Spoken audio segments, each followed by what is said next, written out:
Assalamualaikum warahmatullahi wabarakatuh. Jumpa kembali dengan Ocha M Channel. Heboh Habib Bahar ngaku cucu ke-29 Nabi Muhammad di depan hakim. Kata pengacara soal pengakuan Habib Bahar cucu ke-29 Nabi Muhammad. Selama di penjara, Habib Bahar ngaku nasionaliskan napi teroris.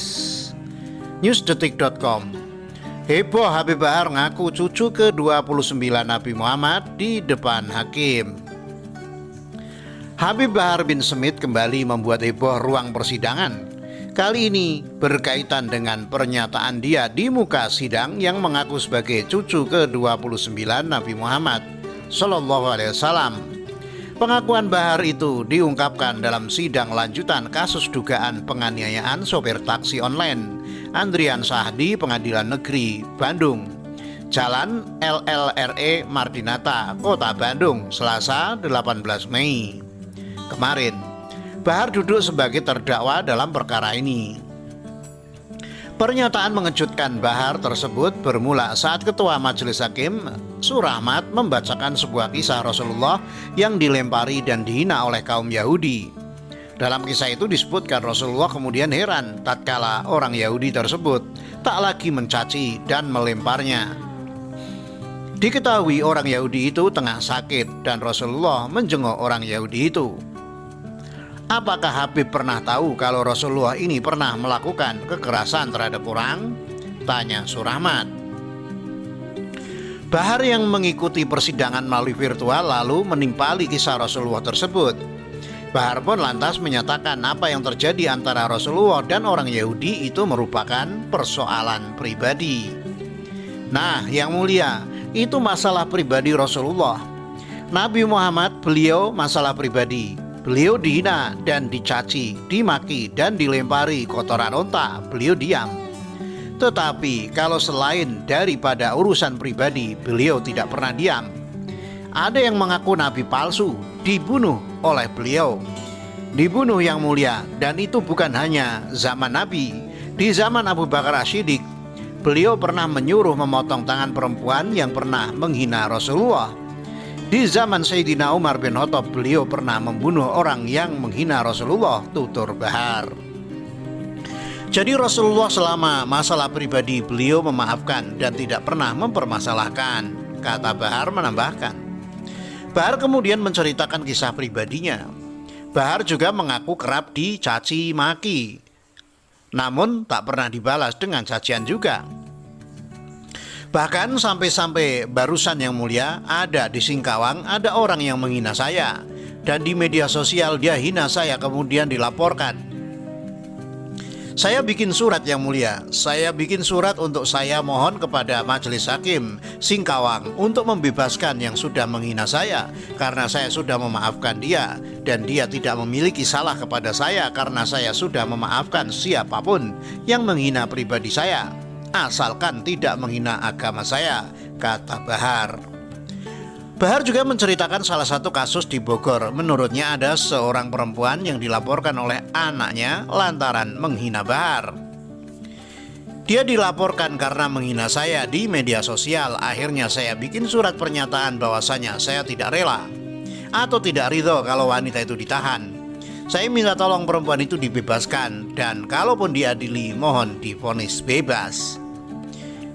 Itu saya yang mulia dan itu bisa ditanyakan kepada jaksa Bu Anita dan bisa ditanyakan ke korban dan banyak lagi orang yang menghina saya. Yang mau diburu sama anak saya yang akan marah, katanya. Bahar menyebut untuk urusan pribadi seperti menghina dirinya ia tidak mempermasalahkan, akan tetapi bila urusannya dengan agama dan keluarga dia mengaku tak bisa tinggal diam. Tapi kalau pribadi saya dihina dan dicaci, insya Allah kakek kami mengajarkan itu. Kakek kami mengajarkan itu. Saya cucu Nabi Muhammad ke-29, ujar Bahar. Saya punya kakek, beliau dibunuh ketika sholat, ditusuk dan ditikam dari belakang. Ketika ditikam dari belakang, apakah beliau bilang ke anak-anaknya, wahai anakku, bunuh dan kejar dia, balas dia? Apakah beliau berkata seperti itu? Tidak. Beliau bilang, kalau nanti aku mati, beri dia perlindungan sebagaimana perlindungan yang sudah diberikan kepada aku.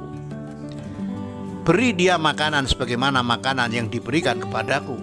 Itu adab kakek kami apabila dihina pribadi, tutur Bahar. Pernyataan Bahar itu pun diklarifikasi Ikhwan. Tuan Kota, kuasa hukum Ikhwan, menyebut Bahar bukan cucu ke-29, melainkan keturunan ke-29 Nabi Muhammad. Itu benar apa yang dia sampaikan, turunan ke-29 bukan cucu, ucap Ikhwan saat dikonfirmasi Selasa 18 Mei 2021. Kata pengacara soal pengakuan Habib Bahar cucu ke-29 Nabi Muhammad. Habib Bahar bin Smith mengaku sebagai cucu ke-29 Nabi Muhammad SAW di hadapan majelis hakim. Kuasa hukum Bahar, Ikhwan Tuan Kota, buka suara. Apa penjelasannya? Itu benar apa yang dia atau Habib Bahar sampaikan, turunan ke-29 bukan cucu, ucap Ikhwan meluruskan pernyataan Habib Bahar saat dikonfirmasi Detikcom Selasa 18 Mei. Ikhwan mengaku mendapat cerita langsung dari Bahar. Bahar menegaskan sebagai turunan Nabi Muhammad.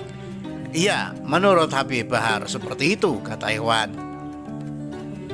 Hal ini pun, kata Ikhwan, dibuktikan dengan gelar Habib bagi Bahar.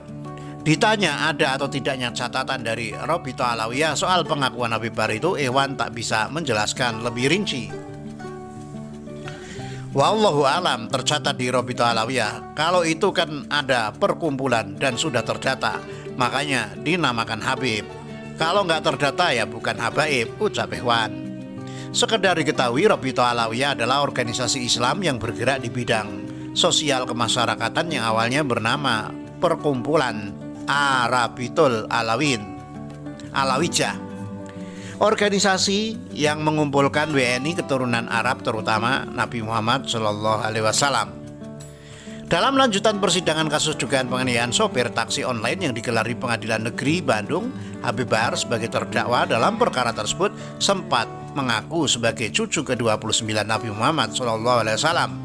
Hal itu diungkapkan Bahar saat bercerita mengenai selama di penjara. Habib Bahar ngaku nasionaliskan napi teroris. Habib Bahar bin Smith mengaku bila dirinya mencintai Negara Kesatuan Republik Indonesia atau NKRI. Bahkan dia mengaku sudah menasionaliskan sejumlah narapidana teroris di penjara. Hal itu diungkapkan Habib Bahar dalam sidang lanjutan kasus dugaan penganiayaan terhadap sopir taksi online di Pengadilan Negeri Bandung, Jalan LLRE Marta Dinata, Kota Bandung, Selasa 18 Mei 2021. Pernyataan itu diungkapkan Bahar bermula saat dia menyatakan kecintaannya terhadap NKRI. Jadi kalau saya yang mulia, kalau urusan pribadi saya rela, ridho, tapi kalau sudah urusan bangsa, urusan rakyat, urusan agama, urusan keluarga, maka saya tidak akan tinggal diam yang mulia. Lebih baik saya yang hancur, asalkan NKRI hidup. Biarkan saya yang hancur, asalkan Islam tetap jaya. Biarkan saya yang mati dan binasa, asalkan NKRI, agama Islam, dan keluarga tetap hidup. Biarkan saya yang lapar, asalkan yang lain tetap kenyang. Itu saya, ujar Bahar. Bahar lalu bercerita soal ceramahnya selama ini yang dikenal banyak orang selalu keras. Padahal, kata Bahar, dia juga sering mengusik ceramah dengan tema-tema atau dengan nuansa yang lembut. Kalau pribadi saya ikhlas dan ridho, tapi jangan coba-coba masalah rakyat, apalagi memiskinkan rakyat dan menyengsarakan rakyat, saya tidak terima. Makanya banyak orang selalu bicara Habib Bahar ceramah keras begini begitu, karena saya membela rakyat. Dan yang selalu diputar ceramah saya yang keras, ketika saya ceramah lembut tidak pernah diputar.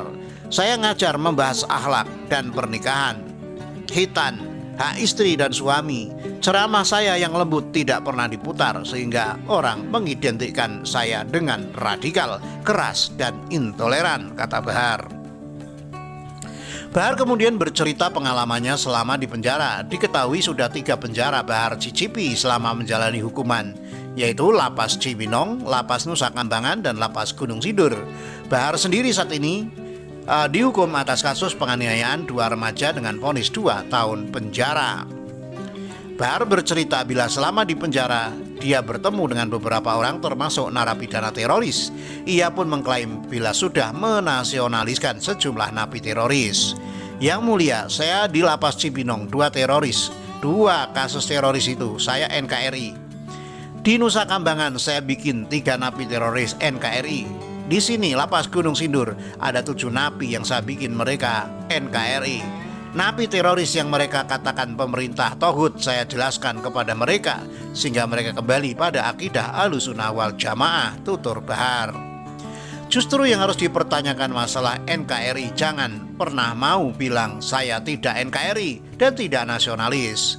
Justru para koruptor yang menyengsarakan uang rakyat, mereka itu yang tidak nasionalisme. Yang tidak nasionalisme dan hanya di mulut. Jadi saya kalau urusan pribadi saya tidak permasalahkan. Saya cinta dan mencari mati untuk membela bangsa, agama, dan negara kesatuan Republik Indonesia.